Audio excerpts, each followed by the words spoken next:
এটা হচ্ছে চিকা মসজিদ, আর এটা হচ্ছে গুমটি দরওয়াজা, যার পাশে লিংটনের পাথর রয়েছে। এটা হচ্ছে ফতেগানি সমাধি, এটা হচ্ছে ফিরোজ মিনার। ঠিক ফিরোজ মিনারের কিছুটা দূরে রয়েছে বারুদুয়ারি, আর এর 12টা দরজা থাকার কারণে এর নাম রাখা হয়েছে বারুদুয়ারি। আর এই সবগুলো গম্বুজ মিলিয়ে হচ্ছে গৌড় সাম্রাজ্য। আর এই গৌড় সাম্রাজ্যটি রয়েছে ভারত এবং বাংলাদেশের মধ্যবর্তী স্থানে। গৌড় সাম্রাজ্যটি 500 একর জমির উপর প্রতিষ্ঠিত ছিল। পরবর্তীতে ভারত ও বাংলাদেশ বিভক্ত হয়ে যাওয়ার পর কিছুটা গম্বুজ বাংলাদেশের মধ্যে রয়েছে এবং বেশিরভাগ গম্বুজ রয়েছে ভারতের মধ্যে। আর এই গৌড় সাম্রাজ্যটি রয়েছে ভারতের পশ্চিমবঙ্গে মালদা জেলার পেঁয়াজবাড়িতে। একে কখনো কখনো পেঁয়াজবাড়িও বলা হয়ে থাকে। আর এই গৌড় সাম্রাজ্যটি মালদা স্টেশন থেকে 9 কিলোমিটার ভেতরে রয়েছে পেঁয়াজবাড়ি। আর এখন আমি দেখাবো চিকা মসজিদ, গুমটি দরওয়াজা, লিংটন পাথর, ফতেখানির সমাধিস্থল, ফিরোজ মিনার এবং বারুদুয়ারি। আর এই সবগুলো রয়েছে গৌড় সাম্রাজ্যের মধ্যে।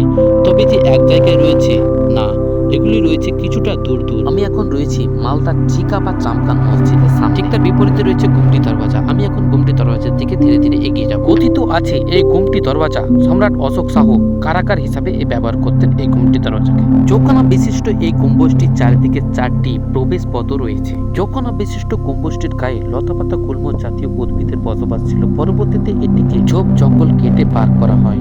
আর সেই সময় ঝোপ জঙ্গল কাটার সময় অনেক অনেক চামাচিকের বসবাস দেখতে পাওয়া যায়। আর হাজার হাজার চামাচিকে দেখার পর এর নাম রাখা হয় চিকা বা চামকান মসজিদ। তবে আমাদের মনে একটা প্রশ্ন, এটার নাম মসজিদ কেন রাখা হয়?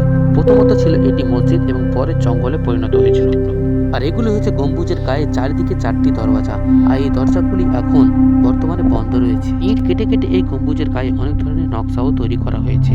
আমরা দেখতে পাচ্ছি অনেকটা ছোট ছোট ইট দিয়ে তৈরি করা হয়েছে এই গম্বুজ, এবং তার পাশে কিছু দেখতে পাচ্ছি মাথা উঁচু করে দাঁড়িয়ে রয়েছে পাথরের তৈরি পিলার। তবে পাথরের তৈরি পিলারগুলি যে রয়েছে, এই পাথরগুলি এক একটা খণ্ডর দাম লাক্ষাধিক। এই পাথরগুলি ছিল অনেকটা চকচকে এবং অনেকটা উজ্জ্বল, এবং পরবর্তীতে এটি ধ্বংস প্রসেস। এই চৌকোনা বিশিষ্ট গম্বুজকে দেখতে প্রতিদিন লাখ লাখ লোকের ভিড় জমায়েত হয় এখানে। তবে জানুয়ারি থেকে মার্চ মাস পর্যন্ত কোনো জায়গাতে পা রাখারও জায়গা পাওয়া যায় না মানুষের ভিড়ে। 1450 সালে নির্মিত এই গম্বুজ বিশিষ্ট এই স্থাপত্যটি আকার ও ব্যবহার উভয় বিষয়ের ক্ষেত্রে বেশ বিতর্কিত। শোনা যায় সম্রাট হোসেন শাহ এটিকে কারাগার হিসেবে ব্যবহার করতেন। এই স্থাপত্যের অভ্যন্তরে মসজিদ কেন্দ্রিক আকৃতিগত বৈশিষ্ট্যের অভাবে এটিকে মসজিদ বলে স্বীকৃতি দিতে অনেকেই চান না। আবার এর ভেতরের দেওয়ালে বেশ কিছু হিন্দু দেবদেবীর মূর্তিও রয়েছে। মসজিদের নির্মাণের সময় হিন্দু মন্দির থেকে বিশেষ কার্যকর করা পাথর আর মিনে করা ইট এনে ব্যবহার করা হয়। তাই এটির নাম রাখা চিকা বা চামকান মসজিদ। আবার আরেকটি মত অনুসারে একসময় এটির ভেতর বহু বাদুর বা চামাচিকে বাস করত, তাই এর নাম রাখা হয়েছে চিকা বা চামকান মসজিদ। এই চিকা বা চামকান মসজিদের সাইডে রয়েছে গুমটি দরওয়াজা। আমি সামনের দিকে এখন দেখতে পাচ্ছি গুমটি দরওয়াজা। কিছু লোক সেই গুমটি দরওয়াজার দিকে এগিয়ে যাচ্ছে। আমরা সেই তার দিকে এগিয়ে যাব ধীরে ধীরে। এই গুমটি দরওয়াজাটি রয়েছে চিকা মসজিদের 100 মিটার দূরে। এটি একটি গম্বুজ বিশিষ্ট বর্গাকার ভবন, যার দেওয়ালগুলো প্রায় 8.7 ফুট উঁচু। ভবনটি ইট এবং পোড়া মাটির কারুকার্য দিয়ে তৈরি। একসময় এই অলঙ্করণে আসল সোনা এবং উজ্জ্বল রং ব্যবহার করার কথা জানা গেছে। এর স্থাপত্য রীতিতে দিল্লির আলাই দরওয়াজার প্রভাব লক্ষ্য করা যায় বলে অনেকে ইতিহাস মনে করে। বর্তমান অবস্থা এটি ভারতীয় প্রত্নতাত্ত্বিক জরিপ বিভাগ দ্বারা সংরক্ষিত একটি ঐতিহাসিক সমৃদ্ধ সভ্য। তবে সাধারণত দর্শনীদের জন্য দরওয়াজাটি অভ্যন্তরীণ অংশ বর্তমানে বন্ধ রাখা হয়েছে। এই গম্বুজ বিশিষ্ট ভবনটি যতটা সৌন্দর্য এবং উজ্জ্বল ছিল ততটা এখন নাই, অনেকটা ধ্বংসপ্রাপ্ত। এখানে একটি লিংটন পাথর রয়েছে। এই লিংটন পাথরটি আজ আনুমানিক বাজার মূল্য লক্ষাধিকের অধিক। এই লিংটন পাথরটি ভবনটির গায়ে লাগানো ছিল। পরবর্তীতে এটিকে টেনে এখানে নিচে রাখা হয়েছে। এই ভবনটি সমস্ত কথিত এই পোস্টারে লাগানো রয়েছে। এখানে লেখা রয়েছে গুমটি দরওয়াজা সম্বন্ধে সমস্ত রকম কথিত, যাতে এই ভবনটির সমস্ত বিষয়, সমস্ত ইতিহাস অতি সহজে জানতে পারে, তার জন্য রাখা হয়েছে সেই ভবনটির পাশে।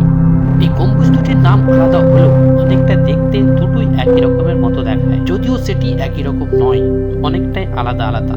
এদের গায়ে নকশা এবং ইটের খাঁচালো তৈরি করা এবং বিভিন্ন রকম পাথর দেখে মনে হবে একে অপরের প্রতি অনেকটাই মিল রয়েছে, এবং অনেকে বলে থাকে। তবে এই গম্বুজগুলি অনেকটাই দেখতে একই রকম বলে গেলেও তবে এদের নামগুলি আলাদা আলাদা। তবে হ্যাঁ, পান্ডুয়ার একলাকি ভবনের সাথে এটির অনেকটাই মিল রয়েছে। তবে এখানে জানুয়ারি থেকে মার্চ মাস পর্যন্ত এই 3 মাসে অনেকটাই পর্যটকের ভিড় হয়। তবে একটা নয়, দুটো নয়, প্রায় 10,000 থেকে 15,000 লোকের জমায়েত হয় এখানে প্রতিদিন।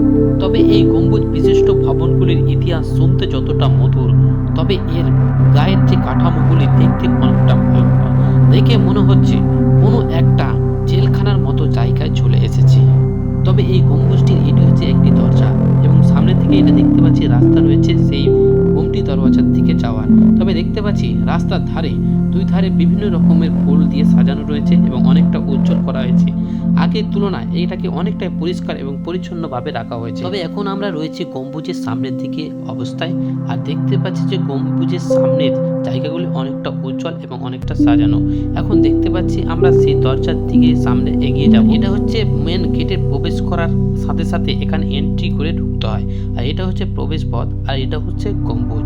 তো আমরা এখন সেই গম্বুজ থেকে বেরিয়ে যাব। এখন দেখতে পাচ্ছি যে গম্বুজ থেকে আমরা বেরোতে যাচ্ছি, সেখানে পুরো গম্বুজটার ছবি কিন্তু পুরো স্পষ্টভাবে চলে আসছে। আর এটা হচ্ছে গম্বুজের বাইরের যে রাস্তা, সে বাইরের রাস্তাতে এটা হচ্ছে প্রবেশ পথ, তার ভেতরে যাওয়া যাবে। তো এটা হচ্ছে অনেকটা গম্বুজের সামনে রাস্তার ধারে অনেকটা মেলার মতোই হয়েছে। তো আমরা এখন বেরিয়ে যাব। পাশের যেটা রয়েছে ফতেহ খানের সমাধি স্থল, সেই ফতেহ খানের সমাধি স্থলে আমরা এই মুহূর্তে পৌঁছে যাব। তো এগুলো দেখতে পাচ্ছি যে সেই ফতেহ খানে যাওয়ার পাশাপাশি অনেকটা দূর মনে হলেও এটি অনেকটাই কাছে রয়েছে। 200 মিটার দূরে রয়েছে ফতেহ খানের সমাধি স্থল। আমরা এখন সেই ফতেহ খানের সমাধি স্থলের দিকে এগিয়ে যাচ্ছি। আর দেখতে পাচ্ছি এটা হচ্ছে ফতেহ খানের সমাধি স্থল। এর ভেতরে প্রবেশ করলে দেখা যাবে ফতেহ খানের কবর। এটা হচ্ছে ফতেহ খানে প্রবেশ করার প্রথম দরজা। আর এখানে রয়েছে একটা গম্বুজ জাতীয়, কিন্তু এখানে অনেকটা লোকের সমাগম হয়, এখন সে মধ্যে দেখা যাচ্ছে না। এটা হচ্ছে ফতেহ খানের সমাধি স্থল। আর এখানে যেটা দেখতে পাচ্ছি এই শিডিউলে লেখা আছে পুরো স্পষ্টভাবে ফতেহ খানের সমাধি। আমরা এটাকে যদি পড়ে নিতে পারি তো অনেকটাই দেখতে পাবো।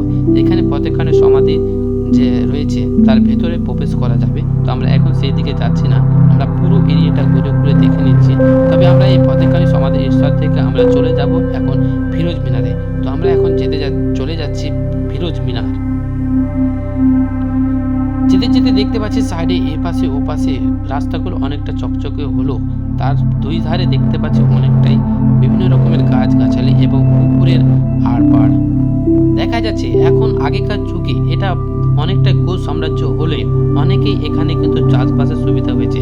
দেখতে পাচ্ছি আশেপাশে সর্ষে জাতীয় বিভিন্ন রকম ফসল উৎপন্ন হচ্ছে এবং সামনের দিকে একটা যদি রাস্তা চকচকে থাকে তবুও কিন্তু সাইডে দেখতে পাচ্ছি যে আমরা পুকুর এবং বিভিন্ন রকম গাছ, যেমন আম গাছ, লিচু গাছ, যেমন বিভিন্ন রকম ফল জাতীয় গাছে লাগানো রয়েছে এবং সাইডে মৎস্য চাষ তৈরি করা হচ্ছে।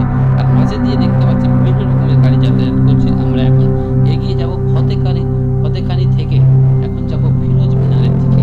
তো আমরা চলে যাচ্ছি এখন ফিরোজ মিনারের পাশে এবং পাশাপাশি রেখে দিয়ে আমার সেই বাইকে করে আমরা বাইকটা এখানে রেখে দেবো আর দেখে নেবো ফতেহ খানের সমাধি স্থল। তার সামনের দিকে দেখতে পাচ্ছি আমরা অবশ্যই পৌঁছে গেলাম ফতেহ খানের সমাধি স্থলে এবং সামনের দিকে একটা নদী রয়েছে দেখতে পাচ্ছি। এটা হচ্ছে ফতেহ খানি, এটা হচ্ছে ফিরোজ মিনার। তো আমরা এখন এখানে প্রবেশ করব ফিরোজ মিনারে, আমরা দেখে নেব ফিরোজ মিনারটা পুরোপুরি। তো প্রথমে আমরা এখানে দেখব যে ফতেহ খানের যে মেন গেট তার সাইডে কিন্তু আমি একটা বাইকটা রেখে দিয়েছি, আর এটা হচ্ছে ফিরোজ মিনার। আর যে আমরা দেখতে পাচ্ছি এখানে একটা কিছু শিডিউল রয়েছে, আমরা শিডিউলটা দেখে নিচ্ছি।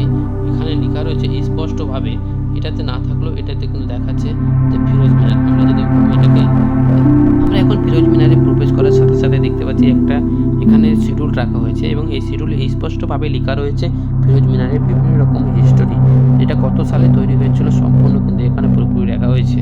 পশ্চিমবঙ্গে মালদার কাছে গৌড়ে অবস্থিত 1485 থেকে 1489 সালের মধ্যে হাবশি সুলতান সালাউদ্দিন ফিরোজ শাহ কর্তৃক নির্মিত একটি 5 তলা ইটের মিনার, যা দিল্লির কুতুব মিনারের অনুকরণে নির্মিত এবং বিজয়ের স্বরূপ হিসাবে পরিচিত। এই পীর আজম মন্দির বা চিরাগা দানি নামে পরিচিত এবং দেওয়ালের অপূর্ব টোরাকাটি কার্যকর রয়েছে। জানা গেছে ফিরোজ শাহ যুদ্ধক্ষেত্রে বিজয়কে স্মরণ করে রাখতে এটি নির্মিত হয়েছিল বলে এর নাম ফিরোজ মিনার। তবে হ্যাঁ, আমরা যেগুলি ভবন দেখলাম এটি ওগুলো থেকে অনেকটাই অন্যরকম। আমরা দেখতে পাচ্ছি ফিরোজ মিনার অনেকটাই উঁচু হতে পারতো, কিন্তু এর অনেকটাই ইতিহাস রয়েছে। তবে তার সামনে দেখতে পাচ্ছি একটা এখানে পুকুর রয়েছে, অনেকে কিন্তু এখান দিয়ে যাওয়া আসা করছে। আমরা চলে যাচ্ছি সামনের দিকে। আর আরেকটা যেটা রয়েছে এটা হচ্ছে 12 দুয়ারি। আমরা চলে আসলাম সেই 12 দুয়ারি, আর আমরা এখন সেই গেটের মধ্য দিয়ে প্রবেশ করব। এই সামনে দিকে দেখতে পাচ্ছি সেই আদি যুগের প্রবেশ পথ, এটা হচ্ছে প্রবেশ পথ। ভেতরে যাওয়ার আগে এটা দিয়ে প্রবেশ করতে হবে। তো আমরা সিঁড়ি বেয়ে এখন চলে যাব সেই সামনের দিকে, 12 দুয়ারির মধ্যে আমরা ঢুকে যাব।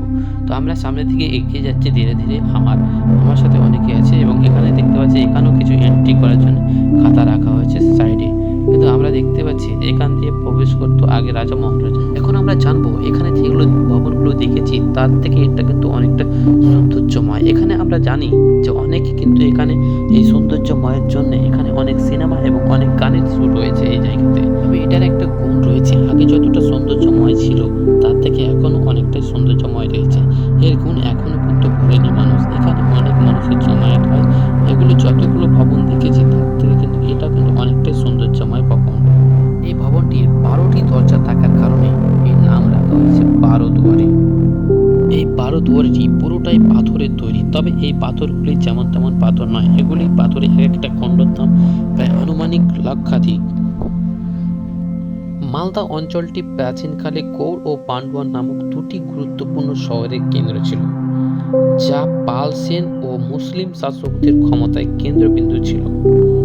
এটি 15 শতকে আলাউদ্দিন হোসেন শাহের নির্দেশে শুরু হয়ে থাকে। তার পুত্র নাসিরউদ্দিন নুসরত শাহের সময় সম্পূর্ণ হয়। এটি গৌড়ের বৃহত্তম স্মৃতিসৌধ এবং এর বিশাল আকার ও স্থাপত্য শৈলীর মালদার সমৃদ্ধশালী অতীতের পরিচয় দেয়। মালদা নামক আদিবাসী গোষ্ঠীর নাম থেকে এর নামকরণ, অথবা ফার্সি মাল সম্পদ, বাংলা অর্থাৎ দহ জলাশয় থেকে এর উৎপত্তি। মালদা মহানন্দা ও কালীনদী নদীর সঙ্গমস্থলে অবস্থিত এবং এটি উত্তরবঙ্গের প্রবেশদ্বার হিসেবে পরিচিত। এখানে তুলা ও রেশম শিল্পের সমৃদ্ধ ইতিহাস রয়েছে, বিশেষত 18 শতকে। 12 দুয়ারি মালদা বলতে মালদার ঐতিহাসিক গৌড় অঞ্চলের 12 দুয়ারি মসজিদকে বোঝানো হয়, যা মধ্যযুগের বাংলা স্থাপত্য ও ইতিহাসের এক গুরুত্বপূর্ণ নিদর্শন। সহজ করে বলতে গেলে আমরা জানব মালদা জেলার 12 দুয়ারি বলতে মূলত গৌড়ের 12 দুয়ারি মসজিদকে বোঝানো হয়, যা 15 শতকে আলাউদ্দিন হোসেন শাহ এবং নাসিরউদ্দিন নুসরত শাহের সময়ে নির্মিত একটি বিশাল ইটের কাঠামো, যার নাম 12 দরজা হলেও এতে আসলে 11টি দরজা রয়েছে, যা মালদার সমৃদ্ধ ইসলামিক স্থাপত্য এবং গৌড় রাজ্যের ইতিহাসে সাক্ষ্য বহন করে। মালদা জেলা, যা একসময় বাংলার রাজধানী ছিল, প্রাচীন গৌড় এবং পান্ডুয়ার কেন্দ্রবিন্দু হওয়ায় এর ইতিহাস প্রাচীন হিন্দু ও মুসলিম রাজবংশগুলির সঙ্গে জড়িত রয়েছে। তবে হ্যাঁ, আগে যতটা এটি পপুলার ছিল এখনও সেই রকম পপুলার রয়েছে। এখানে অনেক মানুষের জমায়েত হয় এবং জানুয়ারি থেকে মার্চ মাস পর্যন্ত এখানে মানুষের উপচে পড়া ভিড় হয়। এখানে পা ফেলার কোনো জায়গা থাকে না মানুষের ভিড়ে। অনেকের মত অনুসারে জানা গেছে 10,000 থেকে 15,000 প্রতিদিন লোকের ভিড় হয় বলে জানুয়ারি থেকে ফেব্রুয়ারি মাসে বলে জানা গিয়েছে। এই চৌখানা বিশিষ্ট গম্বুজটি পুরোটাই পাথর দিয়ে তৈরি, অনেকটাই সাজালো এবং অনেকটাই উঁচু।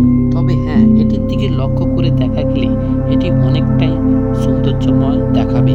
তবে হ্যাঁ, আগের তুলনায় এটি সৌন্দর্যময় হলেও তবে এটি অনেকটাই ধ্বংসপ্রাপ্ত